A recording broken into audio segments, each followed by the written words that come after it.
Hello friends, എല്ലാവർക്കും almost Malayalam YouTube ചാനലിലേക്ക് സ്വാഗതം. ഇന്ന് ഞാൻ എത്തിയിട്ടുള്ളത് ക്ലാസ് 9 ഓണം എക്സാമിൻ്റെ മലയാളവും ഇംഗ്ലീഷും ആൻസർ കീ ആയിട്ടാണ്. അപ്പോൾ നമുക്ക് അതിലേക്ക് കടക്കാം. അപ്പോൾ സോഷ്യൽ സയൻസിൽ ഒന്നാമത്തെ ക്വസ്റ്റ്യൻ്റെ ആൻസർ വരുന്നത് കൗഡില്യൻ. രണ്ടാമത്തത് സ്റ്റാർ കാർ. മൂന്നാമത്തേൻ്റെ ആൻസർ വരുന്നത് സി ആണ്. നാലാമത്തേൻ്റെ ആൻസർ വരുന്നത് സത്ലജ് കാളി. അഞ്ചാമത്തേൻ്റെ ആൻസർ വരുന്നത് ബരാലജാല. ആറാമത്തേൻ്റെ ആൻസർ വരുന്നത് width approximately 8 to 10 kilometre running parallel to the Shivalik mountain range at the breakup of the slope situated to the south of the Shivalik mountain range along its foothills, formed by the deposition of rocks and boulders brought by rivers flowing from the mountains. Shivalik പർവ്വതനിരയുടെ തെക്ക് ഭാഗത്ത് കാണുന്ന ഭാഗം ഏകദേശം 8 kilometre മുതൽ 10 kilometre വരെ വിസ്തൃതിയുള്ള ഇടുങ്ങിയ ഭാഗം.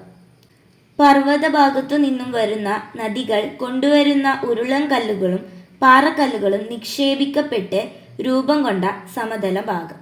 ഇതിൽ ഏതെങ്കിലും മൂന്ന് പോയിന്റ് മതി. ഇനി ഏഴാമത്തേൻ്റെ ആൻസർ വരുന്നത് എ യൂട്ടിലൈസേഷൻ, പ്രയോജനപ്പെടുത്തൽ. ബീൻ്റെ ആൻസർ വരുന്നത് using available stones by changing the shape according to the need.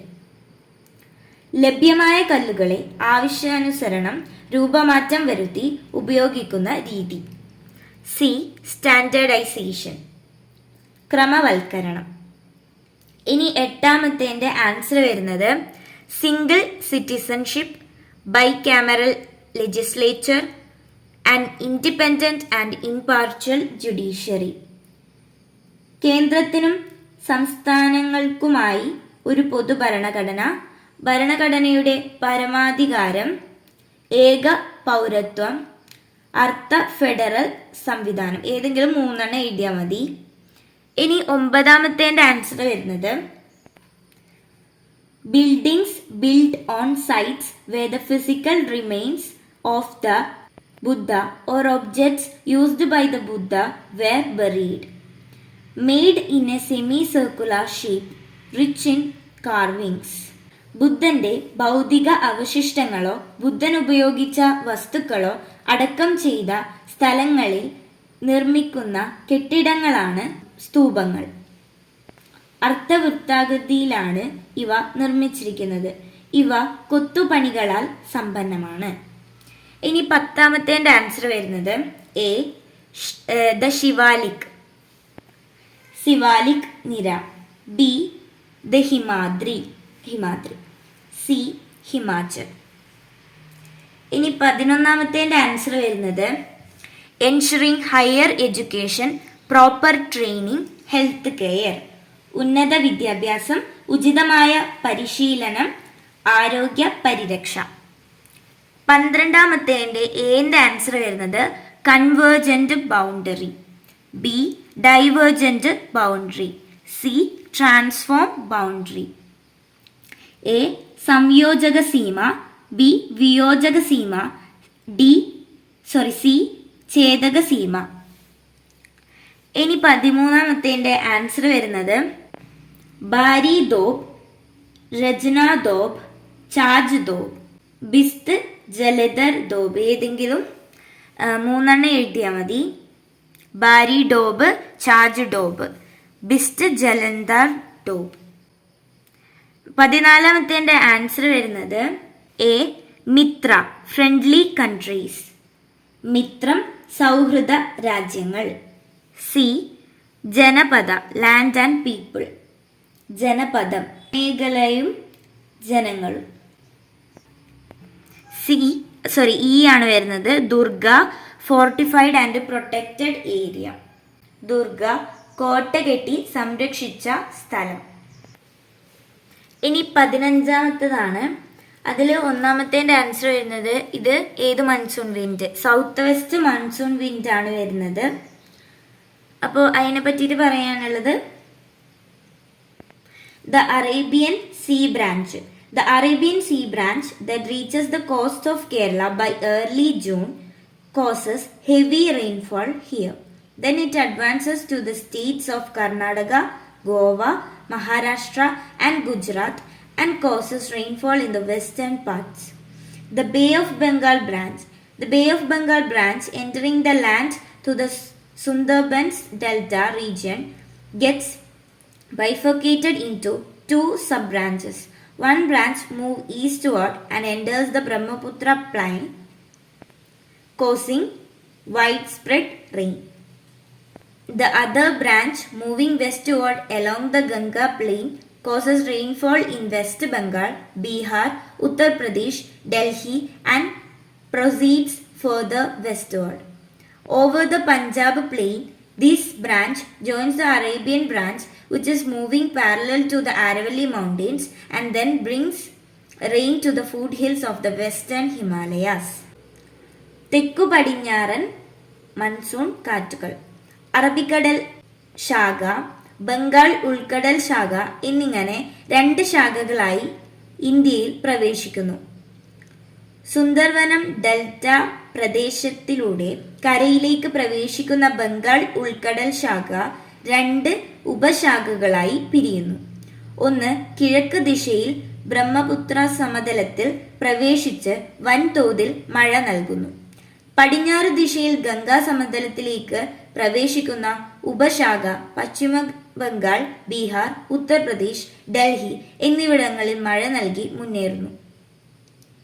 ഇത് ആരവല്ലി പർവ്വതനിരയ്ക്ക് സമാന്തരമായി നീങ്ങുന്ന അറബിക്കടൽ ശാഖയുമായി പഞ്ചാബ് സമതലത്തിൽ വെച്ച് കൂടിച്ചേരുകയും പടിഞ്ഞാറൻ ഹിമാലയത്തിന്റെ അടിവാര മേഖലയിൽ വരെ മഴയെത്തിക്കുകയും ചെയ്യുന്നു. ഇനി 16ാമത്തതാണ്. അതിൻ്റെ ആൻസർ വരുന്നത് A rent land, B wage labour, A വരുന്നത് പാട്ടം ഭൂമി, ബി വേതനം അധ്വാനം, സി ഇൻട്രസ്റ്റ് ക്യാപിറ്റൽ പലിശ മൂലധനം, ഡി ലാഭം സംരംഭകത്വം പ്രോഫിറ്റ് എന്റർപ്രണർഷിപ്പ്. 17ാമത്തേൻ്റെ എന്റെ ആൻസർ വരുന്നത് കാരക്കോരം, ലഡാക്ക്, സസ്കർ. ബിന്റെ ആൻസർ വരുന്നത് Patkai Bum, Garo, Khasi, Jaintia, Naga hills, Mizo hills and Manipur hills.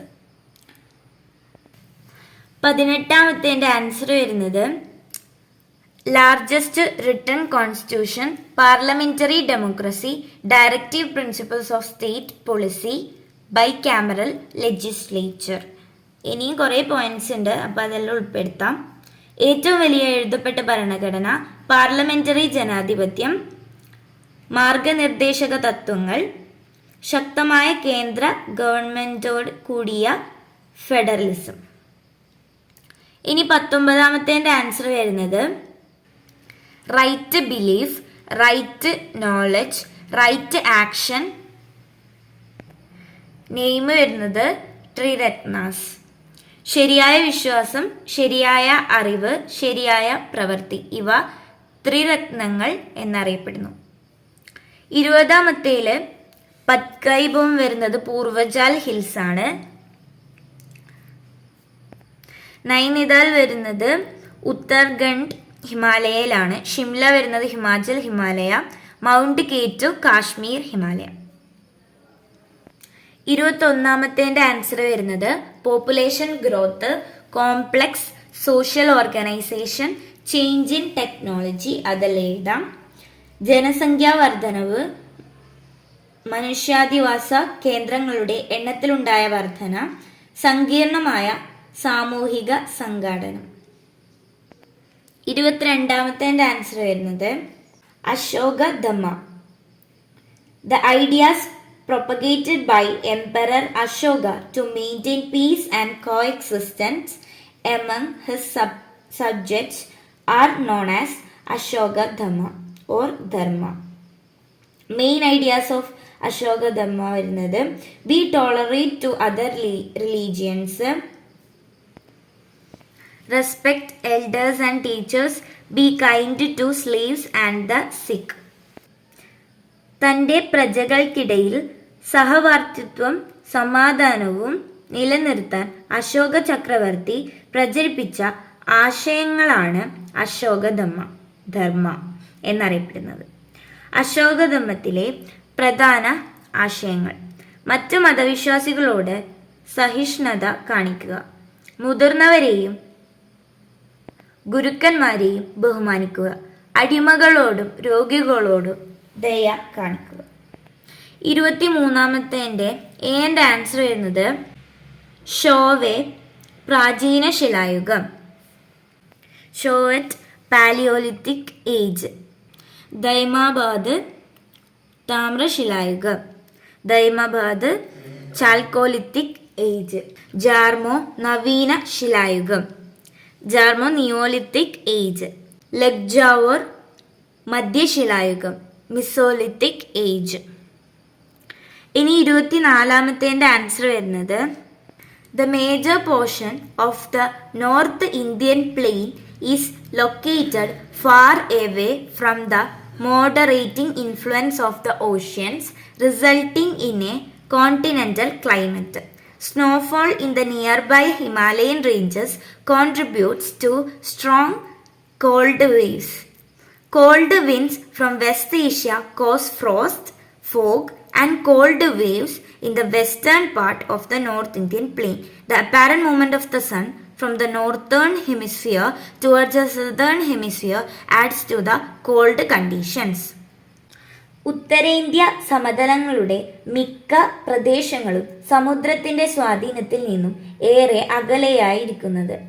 Himalayan പർവ്വതനിരകളിലെ മഞ്ഞുവീഴ്ച അതിശക്തമായ ശീതക്കാറ്റിന് കാരണമാകുന്നു. പശ്ചിമേഷ്യയിൽ നിന്നും വീശുന്ന ശീതക്കാറ്റ് ഉത്തരേന്ത്യൻ സമതലത്തിന്റെ പടിഞ്ഞാറൻ പ്രദേശങ്ങളിൽ ഹിമം, മൂടൽമഞ്ഞ്, ശീതതരംഗം എന്നിവയ്ക്ക് കാരണമാകുന്നു. ഉത്തരാർദ്ധഗോളത്തിൽ നിന്നും ദക്ഷിണാർദ്ധഗോളത്തിലേക്കുള്ള സൂര്യന്റെ അയനം. ഇനി 25ാമത്തേതാണ്. അതിൻ്റെ ആൻസർ നോക്കാം. 2 ബോക്സിൽ എഴുതുന്നതാണ് നല്ലത്. 25ാമത്തേത്, അതായത് ഏർലി വേദിക് പീരീഡും ലേറ്റർ വേദിക് പീരീഡും എന്ന് പറഞ്ഞിട്ട് കൊടുക്കാം. Early Vedic period, comparatively higher social status for women. The yadas or sacrifices were simple and could be done by the head of the family. Natural forces were worshipped. Later Vedic period വരുന്നത് the social status of women declined. The yaga sacrifices become complicated and extensive. The yagas or sacrifices privilege of a particular section, new deities came to be worshipped. സൂചനകൾ: ആദ്യകാല വേദകാലം, പിൻകാല വേദകാലം. സമൂഹത്തിൽ ആദ്യകാല വേദകാലത്തിൽ വരുന്നത് സമൂഹത്തിൽ സ്ത്രീകൾക്ക് താരതമ്യേന ഉയർന്ന സ്ഥാനം, യാഗങ്ങൾ ലളിതവും ഓരോ കുടുംബനാഥനും ചെയ്യാവുന്നതുമായിരുന്നു, പ്രകൃതി ശക്തികളെ ആരാധിച്ചു. പിൻകാല വേദകാലം സ്ത്രീകളുടെ സാമൂഹിക പദവിക്ക് മങ്ങലേറ്റു, യാഗങ്ങൾ സങ്കീർണവും ചെലവേറിയതുമായി, പ്രത്യേക ആരാധനാമൂർത്തികൾ രൂപപ്പെട്ടു. 26ാമത്തെ ആൻസർ വരുന്നത് ഫസ്റ്റ് ഫേസും സെക്കൻഡ് ഫേസും തേർഡ് ഫേസും എഴുതണം. ഫസ്റ്റ് ഫേസിൽ ഞാൻ ഒരു പോയിന്റ് അങ്ങനെ വായിക്കാം. ഫസ്റ്റ് ഫേസിൽ വരുന്നത് travels associated with pilgrimage initiated the development of tourism in these regions. The second phase of tourism development in the Himalayan mountain region began in the 19th century when the British identified the area's favorable climate. Third phase, the third stage of modern tourism development began in the Himalayan region after the conquest of Mount Everest by Sharma Tenzing Norgay and Edmond Hillary on 29th May 1953. ഞാനപ്പോൾ time limit കൊണ്ട് ഓരോ പോയിന്റ്സേ വായിച്ചിട്ടുള്ളൂ. തീർത്ഥാടനവുമായി ബന്ധപ്പെട്ട യാത്രകളാണ് ഹിമാലയ പ്രദേശങ്ങളിലെ tourism വികസനത്തിന് തുടക്കമിട്ടത്. കൈലാസം, മാനസ സരോവർ, അമർനാഥ്, ഹേമകണ്ട്, സാഹിബ് തുടങ്ങിയ നിരവധി തീർത്ഥാടന കേന്ദ്രങ്ങൾ ഇവിടെയുണ്ട്.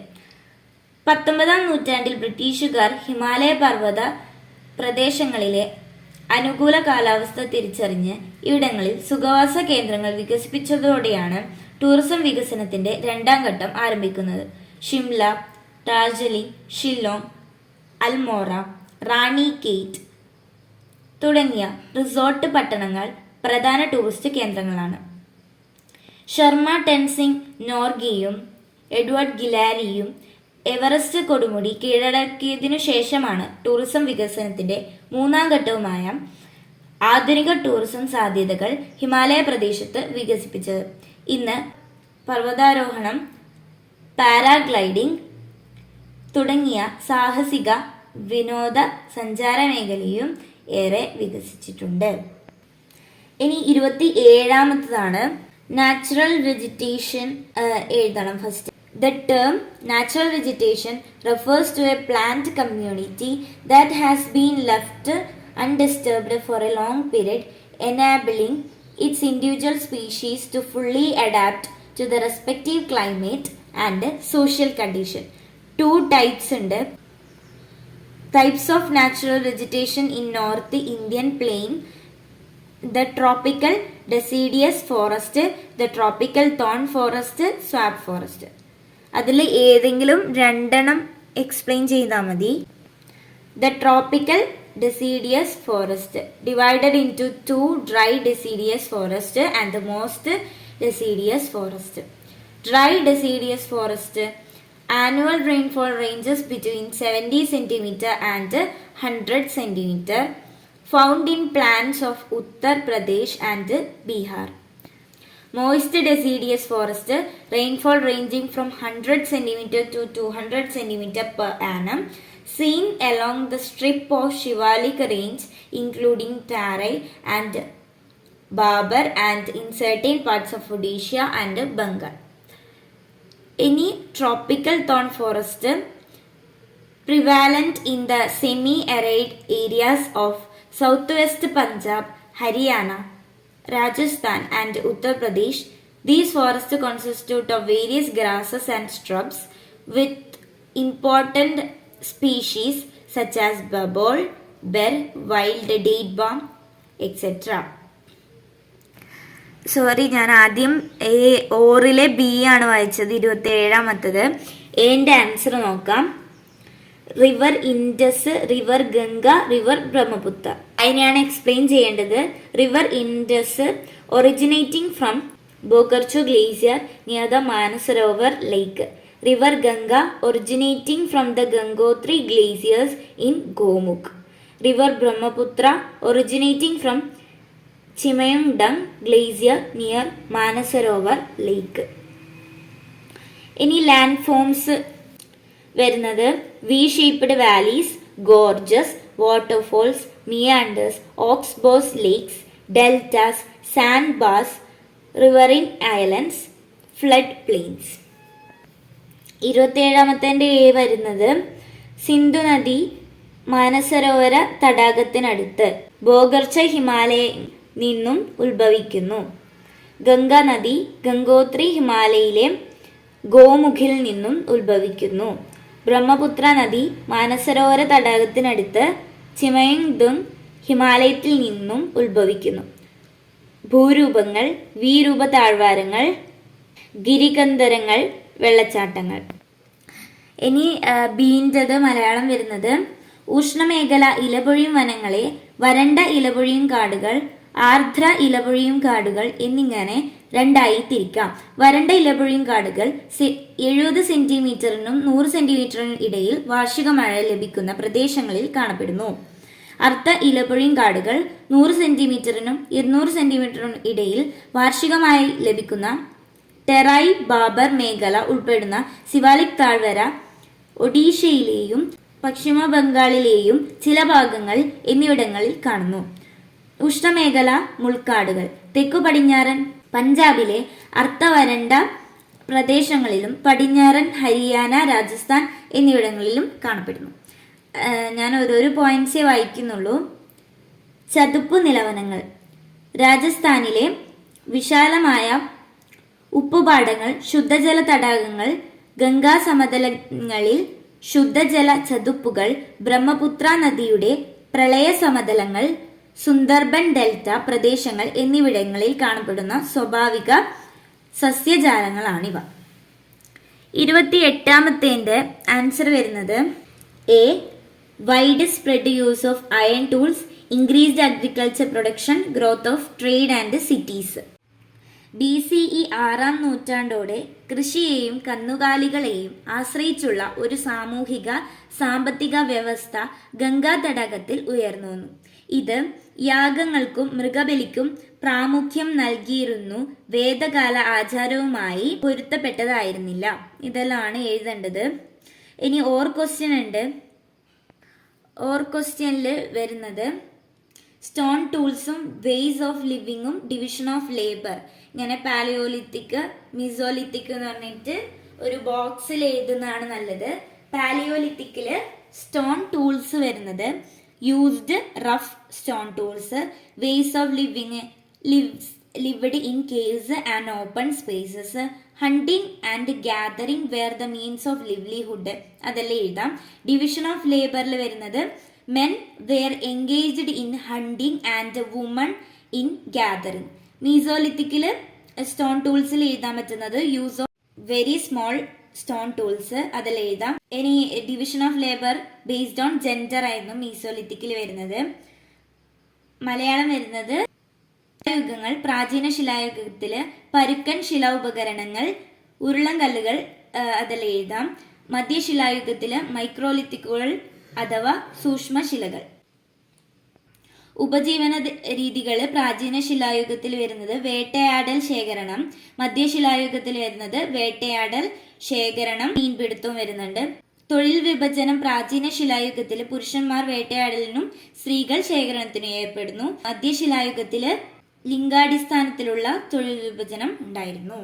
അപ്പൊ ഇത്രയാണ് ഈ വീഡിയോയിൽ ഉൾപ്പെടുത്തിയിട്ടുള്ളത്. യൂസ്ഫുൾ ആണെങ്കിൽ തീർച്ചയായിട്ടും ലൈക്ക് ചെയ്യുക, ഷെയർ ചെയ്യുക, സബ്സ്ക്രൈബ് ചെയ്യുക. Thanks for watching.